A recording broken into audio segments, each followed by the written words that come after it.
Il y a une personne avec qui tu pourrais clairement avancer, tu peux clairement avoir des projets de vie avec cette personne, mais ce qui me dérange dans ces 4 cartes, c'est qu'il y a une deuxième personne. Ce qui m'indique que la personne de ton cœur n'arrive pas à t'oublier, tu vois, il y a la pénitence, il y a je n'arrive pas à passer à autre chose, mais aussi la nécessité de vivre ces épreuves. Mais on voit surtout de l'adversité. Pour moi, il y a une tierce personne qui est un petit peu dans cette triangulaire. Ouais, exactement. Et en fait, la personne de ton cœur, elle ne prend pas la bonne décision. En tout cas, elle est un peu pieds et poings liés. Et elle est dans une position un petit peu inconfortable. Ouais. En plus, il y a eu beaucoup de trahison dans cette relation avec lui. Il sait pertinemment que ce n'est pas une relation qui est faite pour lui, pour lui, clairement. Et on voit que il y a une attirance incroyable quand même qui l'attire à toi. Et en fait, il se retrouve bloqué dans cet entre-deux où en fait, il essaye de trouver ses clés, il essaye même presque, j'ai le mot, il essaye de se persuader qu'il a pris la bonne décision, il essaye de se persuader que ce qu'il a fait est vraiment en accord avec lui, ses décisions. Mais le temps passe et il voit très bien qu'il n'est pas du tout dans une relation épanouissante, qu'il passe pas toujours des bons moments, il perd un certain équilibre. En fait, il perd un petit peu son identité en lien avec cette personne parce qu'il n'arrive pas, mais il ne sait pas. J'ai vraiment le « je ne sais pas ». De toute façon, depuis ce matin, j'ai ce mot qui revient, « je ne sais pas ». Alors, pourquoi il y a beaucoup de confusion comme ça ce matin? Pourquoi tu as beaucoup de confusion ce matin? Serait-ce pas une journée sans? Une journée aussi plus compliquée. On voit qu'il y a une transformation encore à mettre en place, qu'il y a encore une partie de chemin qui doit être fait tout seul.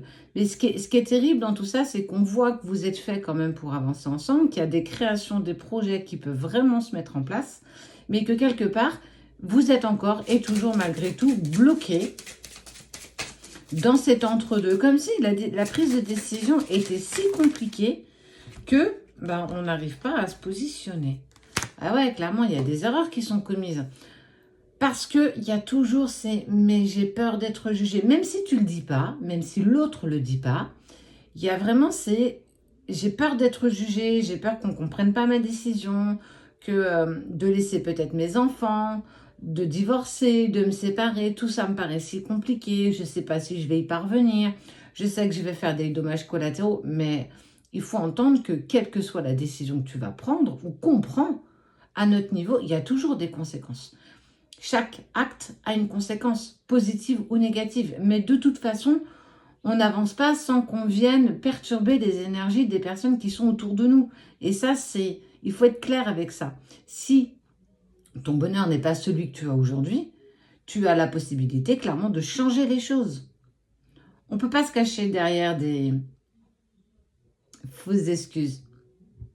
Des enfants, du côté matériel, ça fait 20 ans que je suis avec lui ou avec elle, c'est une personne qui n'est pas bien dans sa vie, etc. Et si je fais ça, ma famille ne va pas comprendre, ils vont me tourner le dos. Mais en fait, pourquoi on a besoin comme ça sans cesse des autres? Parce que tu t'aimes pas encore suffisamment toi-même, peu importe la relation. Là, je vais parler plus de la relation sacrée et on voit que ton autre, il prend pas les bonnes décisions, il avance pas dans la bonne direction. Parce que il y a encore trop de personnes, il y a trop d'autres autour de lui. On voit qu'il y a de la distance du silence, une période d'isolement avec une reprise de communication. En tout cas, une communication beaucoup plus fluide. Mais il va falloir arrêter de se cacher derrière les autres en disant que je ne peux pas à cause d'eux. Non, tu peux. Toutes les décisions, on peut les prendre. Après, il faut les faire en son âme et conscience et accepter les conséquences qu'elles vont avoir. Je te dis ça à toi parce que toi aussi, peut-être, tu es peut-être même bloqué dans ton chemin de vie et qu'à un moment donné, si tu veux accéder à ton bonheur, sors de ta zone de confort qui en plus est hyper inconfortable à souhait. Tu as les fesses entre deux chaises, tu sais bien que c'est pas confortable, tu t'essayes de te persuader que ça l'est, mais ça ne l'est pas et ça sera loin de l'être. Et ton autre s'aperçoit clairement qu'il n'a pas pris la bonne décision, qu'il n'avance pas dans la bonne direction avec les bonnes personnes. Il va prendre conscience de tout ça, il va lui falloir du temps. Il sait que c'est une erreur. Il va s'enlever le voile d'illusion parce qu'il sait qu'avec toi, il y a une éternité, il y a quelque chose qui vous lie. Ouais, le temps. Le temps. Et tu vois, il y a des messages de la 5D, des messages par vos rêves, des synchronicités, beaucoup plus de sagesse. Je sais que c'est pas facile, je sais que c'est pas évident de sortir des carcans, de là où on nous a placés, parce qu'on veut pas décevoir, parce qu'on a besoin des autres. Et j'ai bien mis le mot besoin. Faut avoir envie d'être avec les autres. Faut être suffisamment complet par soi-même, d'être dans l'autosuffisance pour ne plus dépendre de personne. Et c'est là où ton autre est en train d'avancer en ce moment. S'il est dans le silence et la distance, c'est parce qu'il sait pertinemment qu'il n'a pas pris la bonne décision. Et que il te protège de ça en se mettant en distance avec toi parce qu'il doit prendre ses décisions pour lui. Et c'est là où il a raison. Alors on voit bien qu'il va prendre du temps parce qu'il sait qu'il n'a pas fait les bons choix avec les bonnes personnes, qu'il n'arrive pas à sortir de cette relation. Je vois quand même de la manipulation de la part de l'autre. Ou même de sa famille. Et c'est compliqué de sortir de ça, parce qu'on a toujours besoin des autres, parce qu'on est dans de la dépendance affective, peu importe la relation. Quand on est dans la communication avec l'autre, on est toujours dans quelque chose qu'on partage.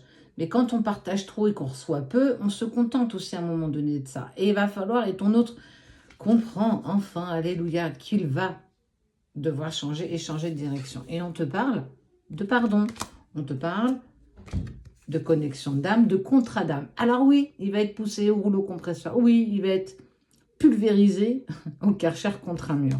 Parce qu'il faut qu'il comprenne. Le runner doit comprendre et il a besoin de prendre cher. C'est un peu peut-être dur. Il a besoin d'y aller. C'est compliqué. Mais une fois qu'il se rend compte qu'il avance vraiment pas dans la bonne direction, il peut très vite switcher. Il peut très vite prendre conscience des choses et avancer véritablement vers toi. Et c'est ce qui est annoncé pour lui. Mais en tout cas, arrête de te laisser manipuler par les autres. Va vers ton bonheur à toi. Va, si toi, runner, tu m'entends aujourd'hui d'ailleurs, avance pour toi. Et même toi, chaser, si aujourd'hui tu avances par rapport aux autres, j'ai envie de te dire que c'est pas là que tu dois aller.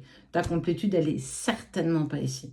En tout cas, ce qui est sûr, c'est que ton autre sait qu'il a pris la mauvaise décision, qu'il n'est pas avec la bonne personne et que il va être poussé par des synchronicités, des messages et à un moment donné, il va revenir et il va comprendre qu'il n'est pas dans la bonne direction. Et à ce moment-là, et seulement à ce moment-là, il reprendra contact avec toi quand tout sera réglé. En attendant, continue dans l'autosuffisance, continue de te compléter toi-même.